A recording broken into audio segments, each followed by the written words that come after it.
Hi, welcome back to the channel. I'm Michelle, and today I want to share with you my mid-year homeschool update. Well, technically it's more like 3/4 of the year because we started a lot of our stuff in the summer. So we're actually starting to finish some of it now, move on to some new things, and get towards the end of a lot of our curriculum. So I thought it'd be a great time to update everyone about how the curriculum is going. I think the last video I did was sometime in October, shortly after we started. So let's see where we are. I'm gonna start with my 5-year-old daughter. I'll move into my 8-year-old daughter's curriculum, and then I'll cover our family subjects. Much like my last update video, I will just be covering curriculum in this video. I'll make a separate video talking about how we are emotionally and how things are going, kind of a life update, because I think both those things are also very important besides just curriculum, and it deserves its own video. So stay tuned for that one. So let's start with my 5-year-old. So my 5-year-old recently turned 5 last November, so she was in early kindergarten, or technically late kindergarten. She's not old enough for public school right now, but she's doing kindergarten level work. So she's continuing with her handwriting. We did handwriting without tears. We worked through that. We are currently working through this book, and it's just one of those generic handwriting books. Her writing is definitely getting to the point where it's pretty good. She can write numbers from memory. She can write letters from memory. So one thing I wanted to mention that we'll be doing going forward is core knowledge, which you'll see I use here, free curriculum, has a bunch of things in their language arts program where it has writing in it as well. So these are free, you can download them, print them at home. So once she finishes with her handwriting book, I'm just gonna have her do some of these because it's not only handwriting, but she's also sounding out pictures and writing the letter there. I think she's moved past just generic handwriting and can do something a little more complicated. And I think she's getting bored with just the general handwriting. So she will be moving on to these. I just printed a couple sections out depending on, where I saw she was and what she's capable of doing. So I think she'll have a lot of fun with that. So we'll be moving away from just the generic handwriting books to the core knowledge. And I don't do the language arts portion of core knowledge. I just printed that section out for her. What we do use for her is all about reading.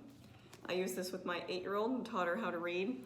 And it's worked really well for both my children. They're very different in many ways, and they're very different learners, and this curriculum has worked well for both of them. My 5-year-old is currently working on blending. She's on lesson 25 in this. So we're probably about halfway through, and again, we go pretty slow. It can take us sometimes a week to do a whole lesson, but that's the nice part. We can go at her pace. It's not rushed. I think one of the things that really helps a child enjoy reading is that it's not forced, it's not rushed, and she's doing really well with this. Her reading is becoming really well. She's fluent with it. We're just working on building that confidence as well. So math, we finished our Math with Confidence by Kate Snow, the kindergarten version. I really like this curriculum. It was a gentle approach to math. It had very easy, there's one worksheet page a day. It had different movement, get up and move, exercises, how to relate it to everyday life. I like that she incorporated mental math in here as well, starting at a young age. So we really enjoyed the program. We finished it off, and we will actually not be going with the first grade program. Although I really enjoyed it, my 5-year-old really enjoyed it. It's definitely an easier curriculum for her, and she wants something more challenging. So we moved on from Math with Confidence to Dimensions KB. And again, I looked at the KA, saw where she was. KB was a great place to start with her after finishing that. Because again, she's a very young kindergartner. I don't want to move her straight into first grade. Math, I want to make sure she has a solid foundation before I move her on. And there's no rush, she's only 5. So we can go through this, and just like I do with my 8-year-old, I use Dimensions with my 8-year-old, we do the textbook lesson one day. And again, it's usually just 2 pages. We do the textbook lesson one day, and then we do the workbook lesson the next day. And that kind of spreads it out, but it's not too much work for her, and I think Dimensions offers the opportunity for a more challenging math. Like this, don't get me wrong, this is great, it's gentle, it's nice, but my 5-year-old needs something more. So we're moving from Math with Confidence to Dimensions KB. Now with my youngest, my 2-year-old, when it comes time for him to one day start math, I would start him with this. I think it's a really nice approach to math, a nice beginning, but moving on forward, we're looking for a little bit more. We'll move into the Dimensions after that. So that is the bulk of her work. I would say it's gone really well. For 5, she's doing really well. It's not always easy. Sometimes it is a struggle. I think nothing's more humbling than teaching a child to read, because it can be frustrating and difficult at times. And I think we forget how difficult learning to read is. So she's definitely had some struggles with that, but she's overcome them. So her year has gone really well. Now on to my 8-year-old. She is still doing Wordly Wise. She finished Wordly Wise 2, and if you remember in my other review, her only complaint with Wordly Wise was it was too easy, so we did move on to book 3 after she finished book 2, and it is more difficult. It's words she hasn't necessarily encountered, and again, if you want to see more of that, I show it, but you start with a word list with a definition, and then you just have different activities to do with those words for the week, and it usually ends with some kind of article or reading assignment where you go through and the words are actually used in their proper form through the story or article that you're reading, and then you answer comprehension questions based on the words. And it's gone really well. Her vocab, she's only asked me a couple times for help. This is something she can do independently, which is really nice. She will always start her day with this while I'm working with her younger sister. We also do the test booklet just like we did before. So when she finishes a lesson, again, she can go through, do this independently, and I don't necessarily have to check this every day, but I know if she's taking the test portion and something's wrong, we can go back and go over it and explain it better. So I like that it's an independent thing she can do, and it's also helping with her vocab. So for writing, we've tried various things. We did handwriting without tears, the cursive, we did the Betty Dubai, I believe that's what it was. And she's kind of just over formal handwriting. And the way I see it is she writes a lot with her Lightning Lit, her language arts. And I think that's good enough. I don't think she necessarily needs a formal writing curriculum right now. I think she does enough writing with her composition work that it's not necessary, so we don't really do writing anymore. On to math. We finished Dimensions 2A, and again, my daughter's in 3rd grade, but she was in the public school system prior to this, so I started her this summer with 2A because she had some pretty substantial knowledge gaps. She had very little number sense. She didn't understand. The public school system pretty much relied on memorization. So she didn't have a lot of the skills to move on to Dimensions 3A and 3B, 3rd grade. And this I would definitely say is ahead of where the public school system is by about like 6 months, I would say. So she finished 2A, and in the beginning it was definitely a struggle going from such little expectation in the public school system to they don't really expect you to understand the concept, just be able to regurgitate the information and give you the answer. So in the beginning it was definitely a struggle getting her into deeper level thinking. We really had to work on number sense with her. She had very little. She didn't understand. She understood that 2 + 2 is 4, but she didn't necessarily understand what that means, 2 groups and 2 groups put them together 4. So in the beginning it was a struggle. She had a lot of math anxiety from her public school years, and that affected her self-esteem when it came to math as well. But I would say working through this has helped tremendously. She now says math is her favorite subject, which is crazy with how she used to be with math. So we work through all of this. We do the textbook one day, we do the workbook lesson the next day, and then when she finishes a chapter, she independently takes the test. I look it over, to see where she is. But it's gone really well. It has a really good number sense. One thing we did add to Dimensions 2A was addition and subtraction facts that stick. We did both these, and we solely did these because, like I said, she was in the public school system. She had very little number sense, and they relied on memorization for math facts, and that wasn't really helping her.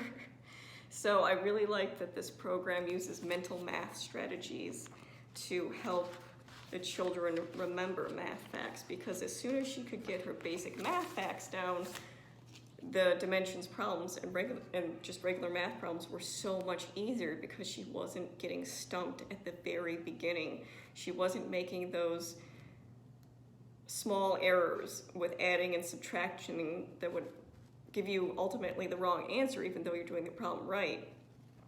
So I really enjoyed the mental math strategies this provided. I think it really helped her, and we're now working on multiplication, and I think because she has such a solid foundation in her addition and subtraction facts, it's so much easier.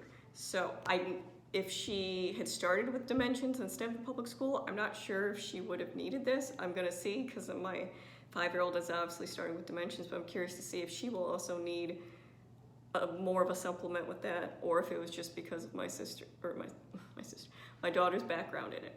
So that has gone really well. Math is no longer a struggle. Like, I'm gonna be real, sometimes it is difficult and she doesn't want to do the work, but I think that's typical for an 8-year-old. But she's capable of it, and her mindset has really changed with it. I have I'll link it up above, a math book I read about learning how your brain works with math that really helped cement my mindset when it comes to math and her mindset when it comes to math. So I encourage you to watch that video if you're curious. But of course, we finished 2A. We are now working on 2B. It's going really well. We started multiplication. So far, so good. And then for language arts, we are doing Lightning Lit, grade 3. I have a flip-through review of this. We are literally on the last book, and I'll show you the books real quick that we've gone through. I did buy these all from thrift books, so they were only a couple of dollars, like maybe $3, $4 sometimes. But she's read all of these. We're currently doing The Tale of Desperate, so this is our last book. She's currently reading through this. But she's read all of these independently, and we do poetry together, which is really nice. One thing I really like about Lightning Lit is it provides books at their age level that they read independently. You, of course, can do it as a read aloud if that's how it works, but my daughter is a very ferocious reader, so it's nice to give her something that she can read independently and just go with. So she's enjoyed most of these. I mean, the only one she really didn't like was this one, and that's just because it wasn't a happy ending. But she did enjoy all of the books, and it's nice that Lightning Lit provides kind of a summary, and you get comprehension questions within the teacher's guide as well, and it provides the answers. So I didn't have to read any of those ahead of time. I mean, I probably have read in the past most of them. There's, I think, only one I haven't read, but I really like that it provides that information so she can just do it. We can go over the comprehension questions. The grammar has gone really well with it. It's short and sweet. It's usually maybe a page or two. I'll give you an example of this. So this is how much we have left of the book. So I like that it tells you right up front. Memorizing grammar isn't gonna really help you. Most of the time we learn grammar rules just by sight and just seeing them over and over again. I think that's true because over all these grammar rules we've gone over, there are some pretty crazy rules. So I like that it breaks it down. I like that it relates it to what they're currently reading, which is really helpful and really helps cement with my daughter. The composition is the weaker area, I would say, of this curriculum. I like that the writing is broken down into smaller chunks, so it's not overwhelming. It's definitely more manageable. And I have to say, by the end of this year, my daughter can do, let me see if I can grab her notebook real quick. So this is an example of what she's currently working on. And she can do this by herself. The assignment was to create her own fairy tale with a beginning, middle, end. She has to talk about the conflict, the resolution, the rising action, all those things. She did that, I mean, with a little help from me explaining what needed to be where sometimes, but she included transitions and different things like that. So to see her growth with writing has been really, really rewarding, and she's confident in her writing abilities now. So I think it provides, the way it's structured is really well. It's an easier way for a child to write. But the one thing I don't like is that, I like that it's broken down, but it doesn't always give the child the best direction of how to. My daughter knows how to formulate a sentence, but she's still at that stage where taking the ideas in her head and formulating it into a written paper is more difficult. So when she finishes this, which she will finish this probably the end of March, we will be doing, probably for most of the summer, from March till the end of summer, some kind of more intensive writing curriculum where it kind of gives you that structure of breaking it down step by step. And I know some people don't like that, but I think she would really benefit from something like that, that breaks it down step by step. This is exactly how you do it. So she has a general outline of where to go, how to formulate that thought into more of a written thing. But I really am happy with her progress she's made with writing, especially since in the public school system, they did pretty much none. Her entire second grade year, she did not do any independent writing. So going from that to being able to do things like this is amazing. So I'm really proud of her work that she has done with that. I also like with Lightning Lit, they have poetry units. They have a couple, I think 3 or 4 throughout the year. You analyze poetry, you talk about the authors. It's really fun and it's really educational. Like, there's things in here I never learned, even through high school and college, that I never learned, literary techniques and different things like that. So it's really nice, and we do poetry tea time with some friends, and sometimes we can take some of the lessons we're learning from that and apply it to this. So I think this that includes poetry is really nice. And I have to say, this is an awesome book of poetry as well. And again, bought this from Thrift Books. So Lightning Lit has gone really well.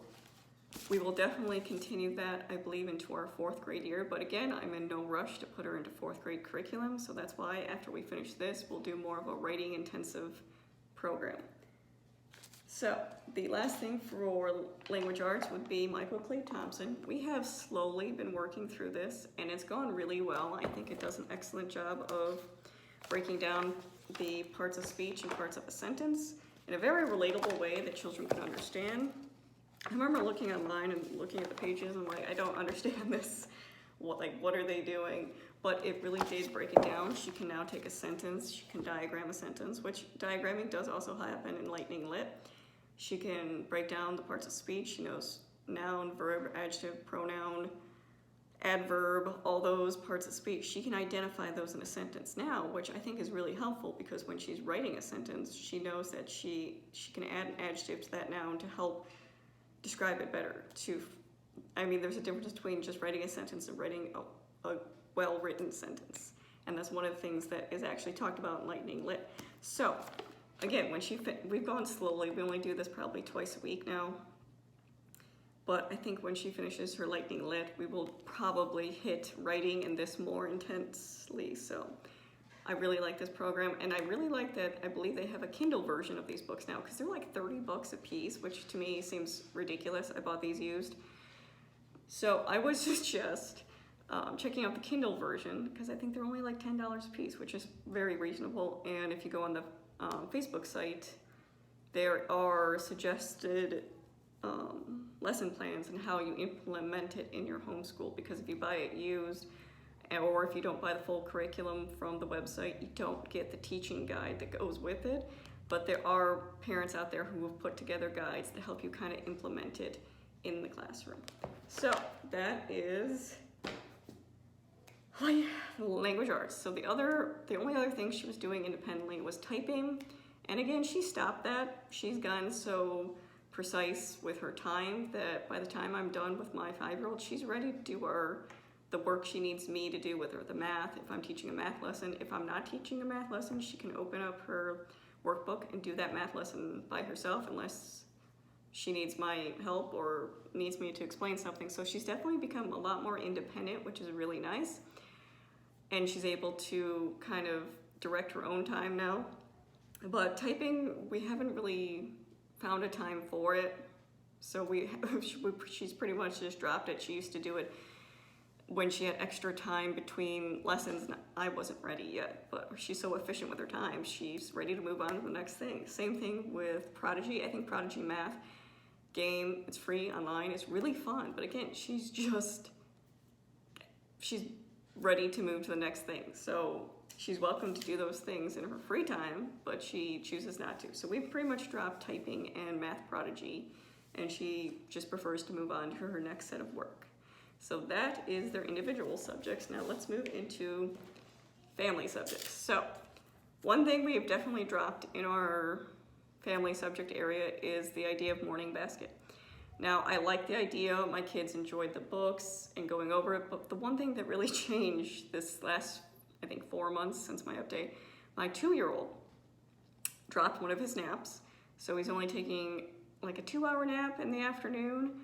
So we have a very specific chunk of time to work because he is a typical 2-year-old. He's a tiny little tornado and I love him, but he's very disruptive to our school day, especially when we're doing things intensely like a math lesson or a reading lesson where my daughters need focused attention from me and they also need to be able to focus on their work. My son gets into everything and he's managed to climb over every baby gate and he's figured out how to use the doorknob baby latches, so there's no stopping him.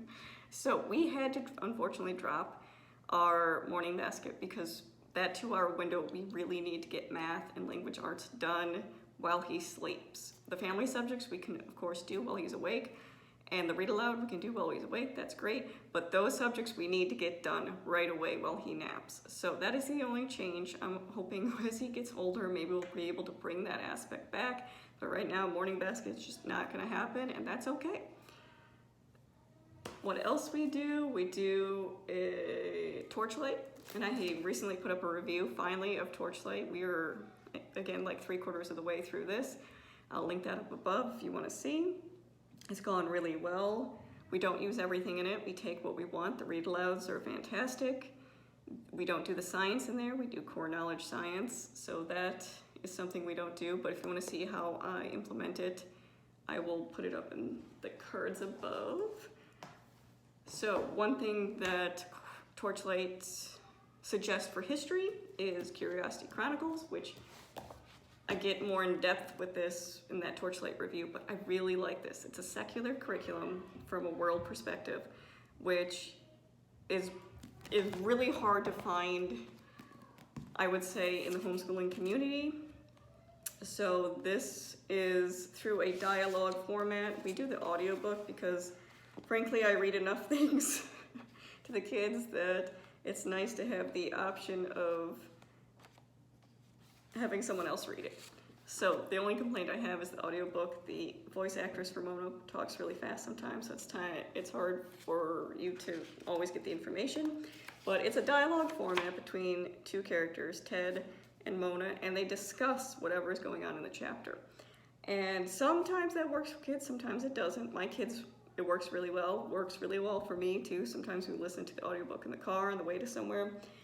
But I think it provides really good information. I really like how it's presented. Like I said, it's completely secular.